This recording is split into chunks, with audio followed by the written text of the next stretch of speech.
Hello everyone. तो आपको पता होगा कि हम एचपीपीएससी के प्रीवियस ईयर्स के क्वेश्चन डिस्कस कर रहे हैं। ये हिमाचल प्रदेश में कोई भी कम्पिटिटिव एग्ज़ाम होगा, सब एग्ज़ाम के लिए बहुत इम्पॉर्टेंट होते हैं। तो इससे आपको अपनी तैयारी का भी पता चलता है कि आपकी तैयारी किस लेवल तक हुई है। तो क्वेश्चन जब मैं पढ़ती हूँ तो उसके बाद आप वीडियो पॉज करके अपने आप से खुद से आंसर देने की कोशिश भी कर सकते हैं, उससे आपको भी अपनी तैयारी का पता चल जाएगा। तो चलिए देखिए, आज का फर्स्ट क्वेश्चन है, भारतीय संविधान में दिए गए विषयों की कितनी सूचियां हैं। सूचियों के बारे में पूछा गया है, लिस्ट के बारे में। तो भारतीय संविधान में कुल 3 सूचियां हैं। कौन कौन सी सूचियां हैं? सबसे पहले है यूनियन लिस्ट, स्टेट लिस्ट और कॉन्करेंट लिस्ट। अब देखिए इन लिस्ट में कितने कितने विषय हैं। 100 विषय हमारे आते हैं यूनियन लिस्ट में, यानी कि 100 विषयों पर केंद्र सरकार कानून बना सकती है। 61 विषय हमारे आते हैं स्टेट लिस्ट में। राज्य स्टेट जो है 61 विषयों पर कानून बना सकता है। और 52 इसमें स्टेट और सेंट्रल गवर्नमेंट और स्टेट गवर्नमेंट दोनों के अधिकार क्षेत्र में ये 52 सब्जेक्ट्स आते हैं। यहाँ देखिए 97, 66 और 47। एग्ज़ाम में ये भी पूछा जा सकता है कि जिस वक्त संविधान बना था उस वक्त यूनियन लिस्ट में कितने सब्जेक्ट थे। यूनियन लिस्ट में 97 थे, 66 सब्जेक्ट हमारे थे स्टेट लिस्ट में, और कॉन्करेंट लिस्ट में समवर्ती सूची में हमारे थे 47 सब्जेक्ट। अब देखिए ये तो सूचियों के बारे में पूछा गया है। सूचियाँ किसके अंडर आती है? सूचियाँ हमारी आती है अनुसूची के अंडर। कौन सी अनुसूची? ये 7वीं अनुसूची में आती है। और कुल हमारे पास अनुसूचियाँ, शेड्यूल कितने हैं भारतीय संविधान में? 12 अनुसूचियाँ। कुल 12 अनुसूचियों में जो 7वीं अनुसूची है, इसमें 3 सूचियों के बारे में बात की गई है। इसमें क्या है? अब देखिए जो ये 7th शेड्यूल है, 7वीं अनुसूची है, इसमें यूनियन और स्टेट गवर्नमेंट के बारे में पावर का डिस्ट्रीब्यूशन किया गया है। नेक्स्ट देखिए, जापानी शब्द सुनामी का अर्थ है, इसका अर्थ है बंदरगाह की लहरें। नेक्स्ट है, मंगल पांडे किसके सिपाही थे?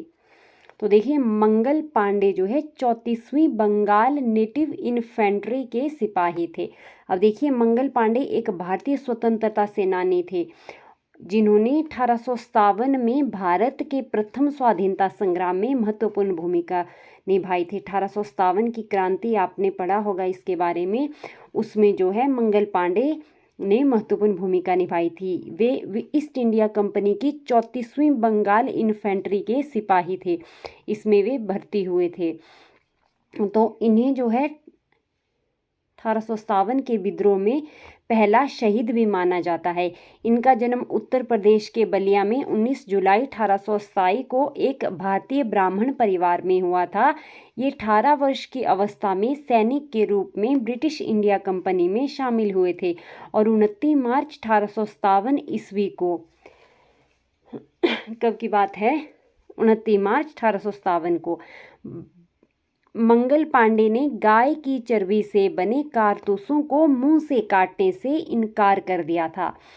तो लेफ्टिनेंट बाग एवं मेजर ह्यूसन को गोली मारकर हत्या कर दी थी। किसने? मंगल पांडे ने। फलस्वरूप जो है इसके बदले में अंग्रेजों ने क्या किया था? मंगल पांडे को गिरफ्तार किया था। 8 अप्रैल 1857 को उनको फांसी दे दी थी। इससे पहले मंगल पांडे ने, जब उनको फांसी नहीं हुई थी, उससे पहले एक नारा दिया था। वो कौन सा नारा था? हल्ला बोल। नेक्स्ट है, लगातार कितने वर्षों तक देश से बाहर रहने पर भारत की नागरिकता समाप्त हो जाती है? तो ये 7 वर्ष तक अगर लगातार आप देश से बाहर रहते हैं तो आपकी नागरिकता समाप्त हो जाती है। अब देखिए भारतीय संविधान के भाग 2 में, और भारतीय संविधान में कुल कितने भाग हैं? 22 भाग। 22 भाग हैं, 12 अनुसूचियां हैं, ये याद रखना है। भाग 2 में जो है आर्टिकल 5 से 11 तक नागरिकता के बारे में कहा गया है। कितने आर्टिकल में? 5 से 11 के बारे में। दांडी मार्च कब आरंभ हुआ? दांडी मार्च जो है ये 12 मार्च 1930 को आरंभ हुआ था। अब देखिए 12 मार्च 1930 से लेकर 6 अप्रैल 1930 तक ये चला था। इसे नमक मार्च या फिर नमक सत्याग्रह या दांडी सत्याग्रह भी कहा जाता है। 12 मार्च को गांधी जी साबरमती से 78 अनुयायियों के साथ दांडी तक, जो कि 322 किलोमीटर दूर है साबरमती से, की पैदल यात्रा पर निकले। यही जो है सविनय अवज्ञा आंदोलन की शुरुआत थी। दांडी पहुंचकर उन्होंने नमक कानून तोड़ा। इस समय नमक पर सरकार का एकाधिकार था, ब्रिटिश सरकार का एकाधिकार था। किसी अन्य द्वारा नमक बनाना जो है कानूनी अपराध माना जाता था, गैर कानूनी माना जाता था। गांधी जी ने इस कानून की अवज्ञा करते हुए समुद्र के जल से वाष्पीकरण करके बने नमक को अपनी मुट्ठी में उठाया और नमक कानून तोड़ा। तो ये ब्रिटिश सरकार की अवज्ञा का जो है पहला कदम उठाया था गांधी जी ने। इसके बाद से ही सविनय अवज्ञा आंदोलन की शुरुआत हुई।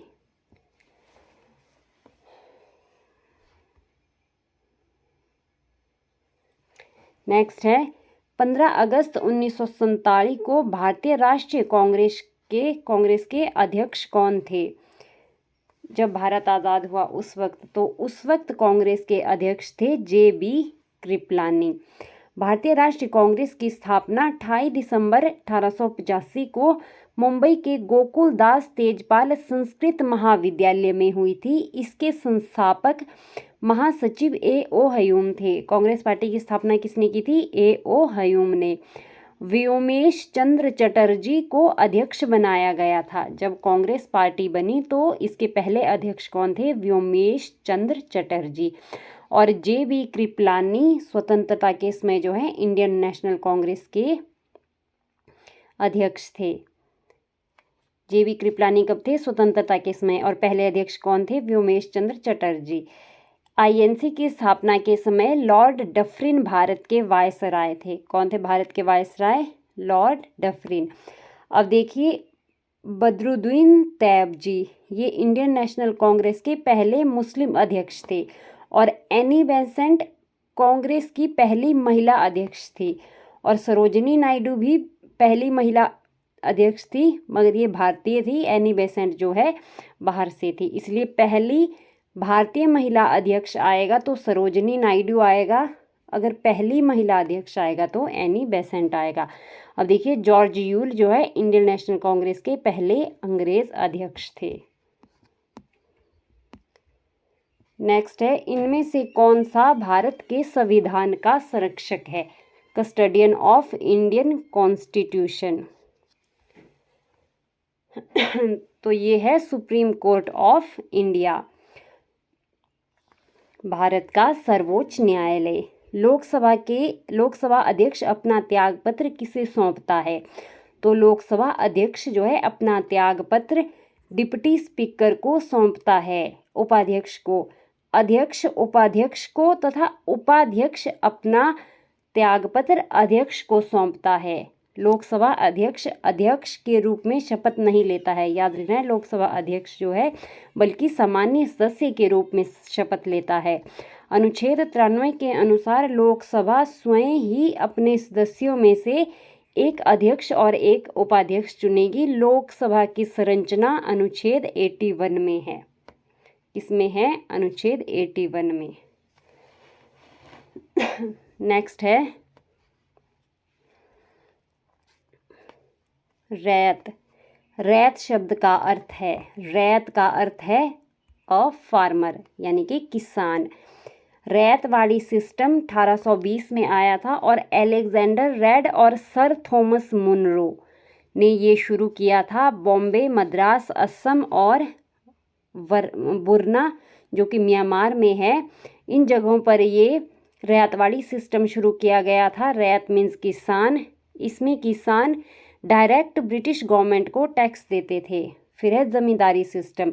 जमींदारी सिस्टम 1793 में लॉर्ड कॉर्नवालिस ने शुरू किया था। तो परमानेंट सेटलमेंट, इसमें परमानेंट सेटलमेंट होता था किसमें? जमींदारी सिस्टम में। अब देखिए पेजेंट्स, जमींदार और ब्रिटिश गवर्नमेंट, किसान होता था वो जमींदार की भूमि जोतता था और जमींदार भूमि का मालिक होता था, और ये ब्रिटिश गवर्नमेंट को जो है टैक्स देते थे।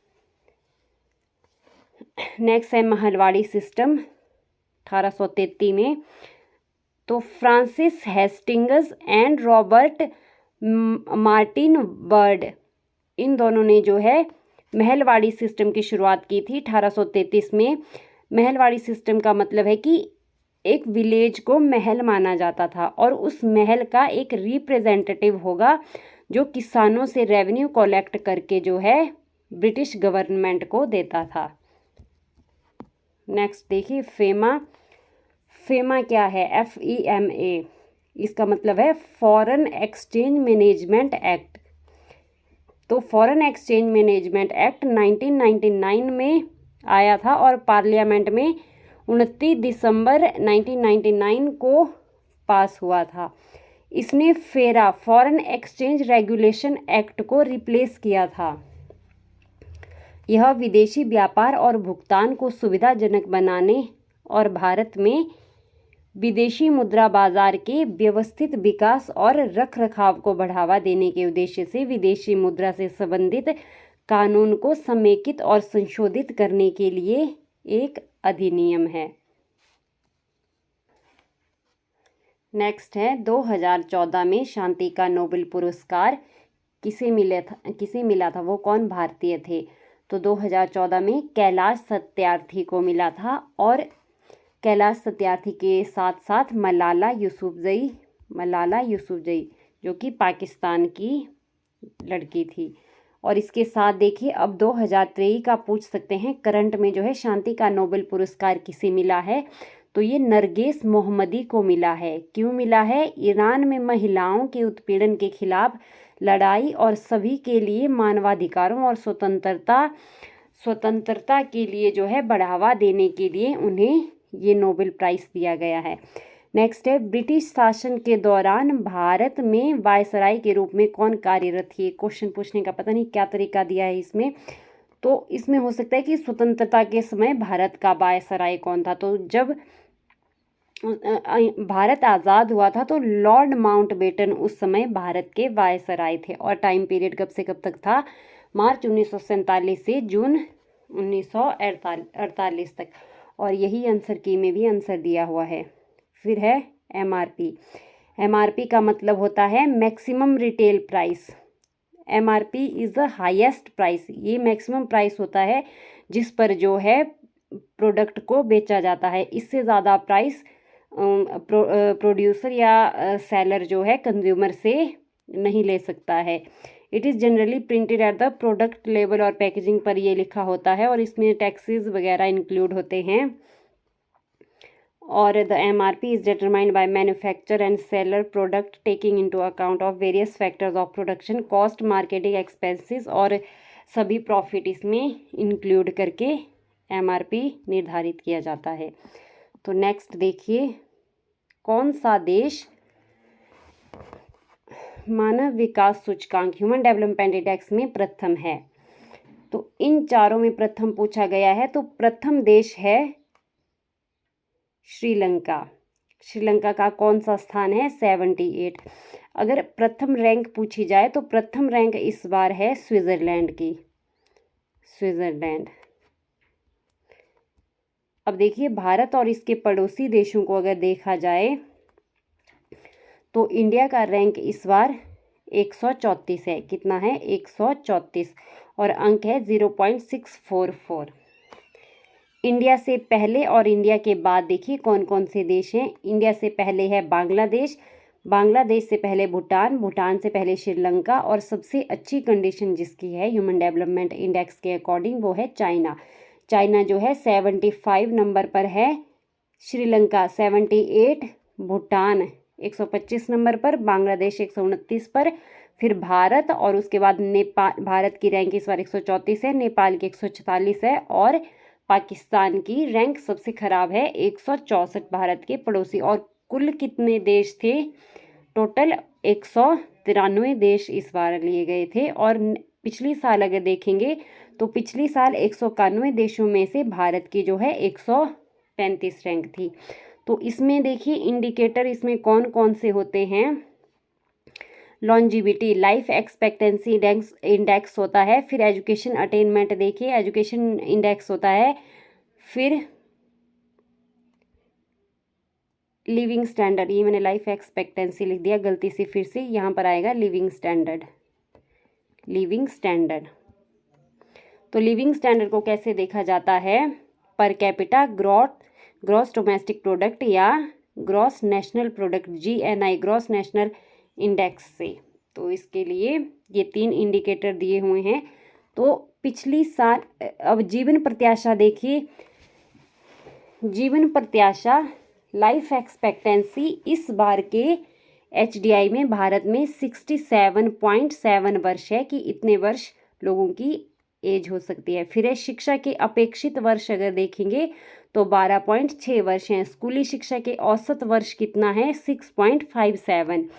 फिर प्रति व्यक्ति ग्रॉस नेशनल इनकम कितनी है, 5.75 लाख। तो थीम अगर इस बार की देखेंगे तो थीम है ब्रेकिंग द ग्रिडलॉक,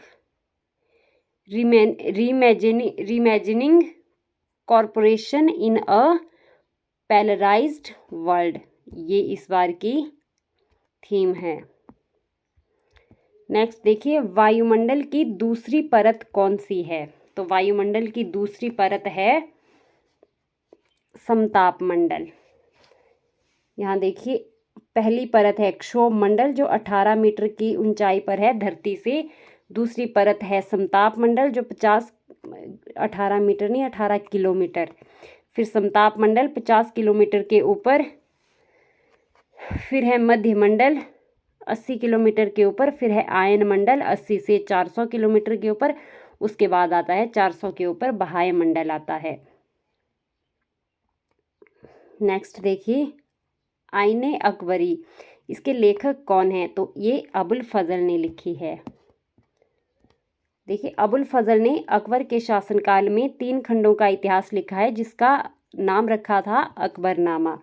तो प्रथम खंड में अकबर के पूर्वजों से संबंधित वर्णन है। द्वितीय खंड में अकबर के शासनकाल के बारे में बताया गया है और तीसरे खंड में जो है अकबर का प्रशासन, गृहस्थी, सेना, राजस्व और उसके साम्राज्य का भूगोल, इससे संबंधित चीज़ें लिखी गई है। तो अबुल फजल जो है दीन इलाही धर्म जो अकबर ने शुरू किया था उसकी मुख्य पुरोहित भी अबुल फजल था। फिर है मताधिकार, राइट टू वोट कौन सा अधिकार है, तो मताधिकार हमारा ये पॉलिटिकल यानी कि राजनीतिक अधिकार है। राजनीतिक अधिकार नागरिक स्वतंत्रताओं से जुड़े होते हैं। इसमें वोट देने और प्रतिनिधि चुनने, चुनाव लड़ने, राजनीतिक पार्टियां बनाने या फिर उनमें शामिल होने का अधिकार शामिल है। नेक्स्ट अर्थशास्त्र के लेखक कौन था, तो ये सबको पता होगा कौटिल्य। कौटिल्य का दूसरा नाम चाणक्य या विष्णुगुप्त भी कौटिल्य को कहा जाता है। कौटिल्य ने जो अर्थशास्त्र लिखी थी वो राजनीति से संबंधित थी। और देखिए कौटिल्य ने जो है मौर्य साम्राज्य की स्थापना में चंद्रगुप्त मौर्य की मदद की थी और बाद में चंद्रगुप्त का प्रधानमंत्री भी कौटिल्य को ही बनाया गया था। फिर देखिए औरंगजेब की मृत्यु कब हुई, मुगल शासक, मुगल एम्पायर कब तक प्रभावशाली था, 1707 तक। और 1707 में जो है औरंगजेब जो मुगल एम्पायर का शक्तिशाली शासक था वो 1707 तक था। इसके बाद भी मुगल एम्पायर रहा मगर वो शासक उतने प्रभावशाली नहीं हुए थे, इसलिए 1707 तक ही मुगल एम्पायर को पढ़ा जाता है। अब इसमें देखिए टाइम पीरियड कब तक था, 1526 से लेकर 1707 तक मुगल एम्पायर का। तो इसमें अगर सीक्वेंस देखेंगे तो बाबर, हुमायूं, अकबर, जहांगीर, शाहजहां और उसके बाद औरंगजेब। और सबसे ज़्यादा शासन किसने किया है, सबसे ज़्यादा समय तक अकबर और औरंगजेब ने 49 ईयर्स तक शासन किया है। नेक्स्ट है प्रसिद्ध जगन्नाथ मंदिर किस राज्य में है, तो जगन्नाथ मंदिर जो है उड़ीसा में है। नेक्स्ट है रोहतांग दर्रा भारत के किस राज्य में है, रोहतांग दर्रा हिमाचल प्रदेश में है। ये कुल्लू और लाहौल स्पीति के बीच में है और रोहतांग दर्रे से ही इसके पास झील है ब्यास कुंड और वहाँ से ब्यास नदी का भी उद्गम स्थल यहाँ पर है। तो उत्तरी अमेरिका में कौन से घास स्थल पाए जाते हैं? ग्रासलैंड इन नॉर्थ अमेरिका। तो नॉर्थ अमेरिका में प्रेयरी के घास स्थल पाए जाते हैं। साउथ अमेरिका में पंपास घास स्थल पाए जाते हैं। और स्टेपी अगर देखेंगे तो स्टेपी सेंट्रल एशिया और ईस्टर्न यूरोप में पाए जाते हैं। डाउन्स को अगर देखेंगे तो डाउन्स ऑस्ट्रेलिया में पाए जाते हैं। नेक्स्ट देखिए, उपभोक्ता किसे कहते हैं? कंज्यूमर। कंज्यूमर है जो उत्पाद को खरीदता है, खरीदने वाला कंज्यूमर होता है, और जो उत्पाद को बनाता है, प्रोडक्ट मेकर, उसे प्रोड्यूसर कहा जाता है। नेक्स्ट है, तवा मत्स्य संघ के संघर्ष का मुख्य मुद्दा क्या था? तो इसका मुख्य मुद्दा था फिशिंग राइट्स। देखिए, तवा जलाशय कहाँ पर है? ये जलाशय भारत में तवा नदी पर है, और ये कहाँ पर है? मध्य प्रदेश के होशंगाबाद जिले में। तवा जलाशय सतपुड़ा राष्ट्रीय उद्यान और बोरी वन्यजीव अभयारण्य की पश्चिमी सीमा बनाता है। किसके बीच में? बोरी वन्यजीव अभयारण्य और सतपुड़ा राष्ट्रीय उद्यान के बीच में। तो तवा मत्स्य संघ मछुआरों की सहकारी समिति का संघ है। इसने अपनी आजीविका के लिए मछली पकड़ना जारी रखने के अधिकार की मांग की थी तवा मत्स्य संघ ने। और 1996 में मध्य प्रदेश सरकार ने तवा बांध से विस्थापित हुए लोगों को जलाशय के लिए मछली पकड़ने का अधिकार देने का फैसला किया था। शेरशाह सूरी का प्रारंभिक नाम क्या है? नेक्स्ट क्वेश्चन है। तो शेरशाह सूरी का प्रारंभिक नाम, बचपन का नाम था फरीद खां। शेरशाह सूरी सूर साम्राज्य का शासक था। बचपन का नाम फरीद खां था। फरीद ने बचपन में जो है एक शेर को तलवार के एक ही वार से मार दिया था। वह उस समय जो है बिहार के अफगान शासक सुल्तान मोहम्मद बख्तियार खां लोहानी ने जो है शेर खां को उपाधि प्रदान की थी, यानी कि फरीद को शेर खां की उपाधि दी थी। शेर खां ने क्या क्या शुरू किया? देखिए, चांदी का रुपया सर्वप्रथम शेर खां ने जारी करवाया था, और कबूलियत और पट्टा प्रथा शुरू करवाई थी, और ग्रैंड ट्रंक रोड इसकी मुरम्मत करवाई थी, और डाक प्रथा का प्रचलन करवाया था। इसके बाद 1545 में पाटलिपुत्र को पटना नाम पुनः दे दिया था। उसके बाद है मलिक मोहम्मद जायसी, ये शेरशाह सूरी के समकालीन थे। नेक्स्ट देखिए,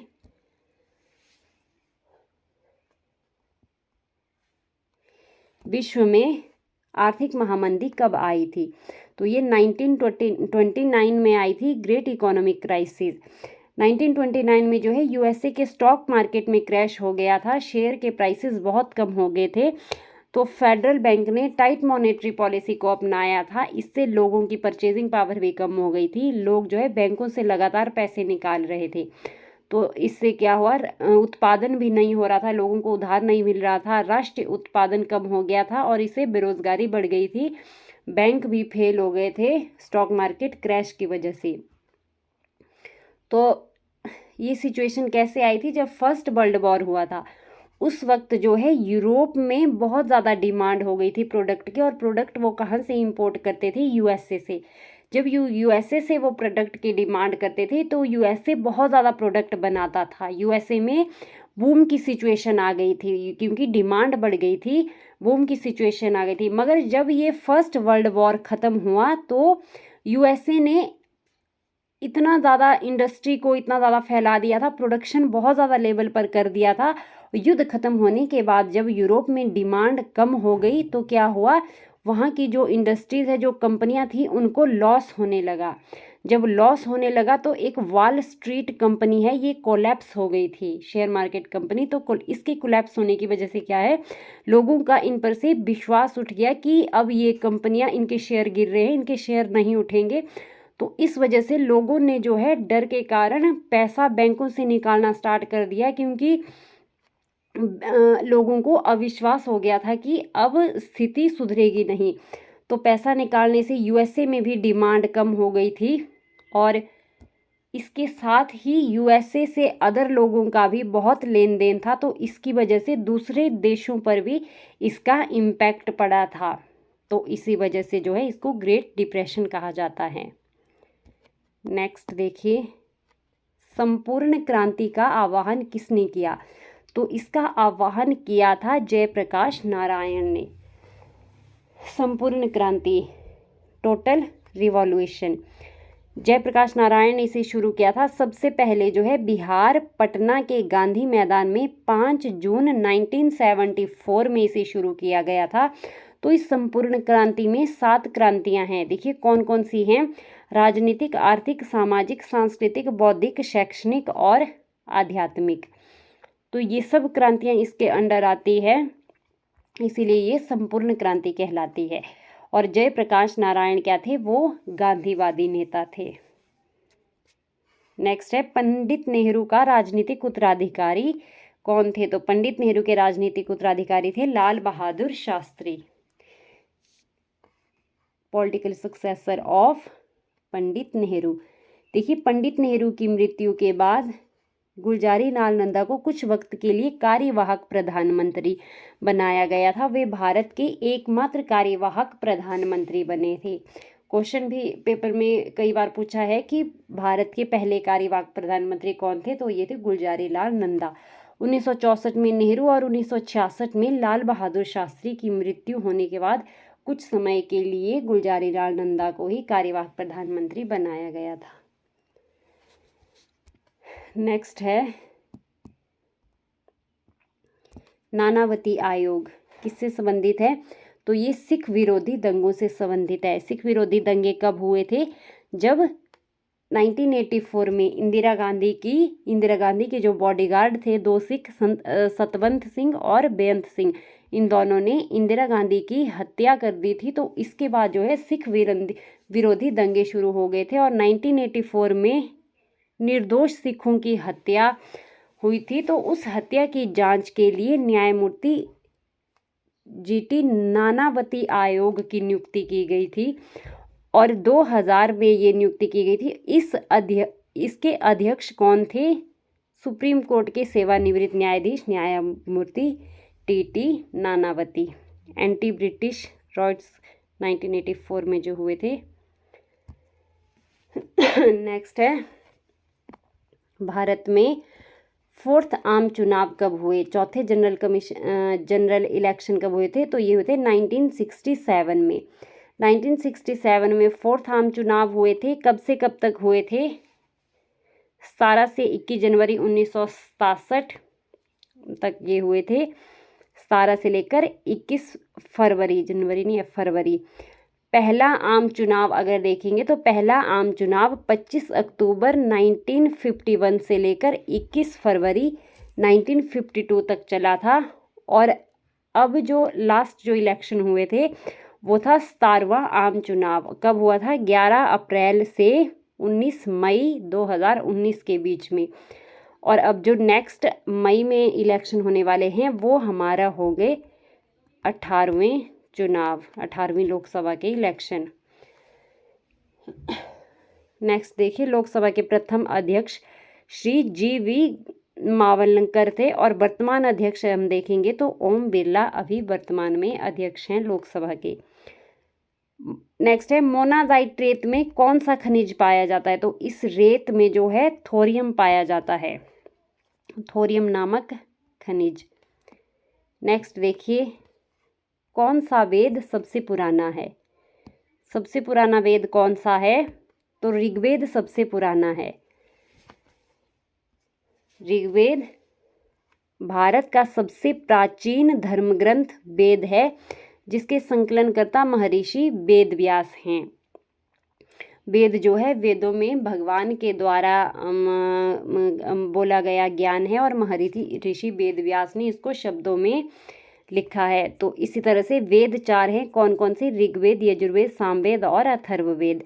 ऋचाओं का क्रमबद्ध ज्ञान का संग्रह है ऋग्वेद। ऋग्वेद में क्या क्या है? 10 मंडल है, 1028 सूक्त है और 10,462 ऋचाएं हैं। ये भी क्वेश्चन एग्जाम में बहुत बार पूछा गया है कि ऋग्वेद में कितने सूक्त हैं। नेक्स्ट है यजुर्वेद, यज्ञ के नियमों और विधि विधानों का संगठन इसमें है। इसको गद्य और पद्य दोनों तरह से बोला जाता है, पढ़ा भी जाता है और गाया भी जाता है। सामवेद, साम का मतलब है गान, गाना, यानी भारतीय संगीत का जनक इसी सामवेद को माना जाता है। फिर है अथर्ववेद, सामान्य मनुष्य के विचारों और अंधविश्वासों का वर्णन इसी अथर्ववेद में है। तो ये थे हमारे आज के क्वेश्चन। अगर आपको वीडियो अच्छी लगी हो तो वीडियो को लाइक करें, शेयर करें और चैनल को सब्सक्राइब कर दें। धन्यवाद।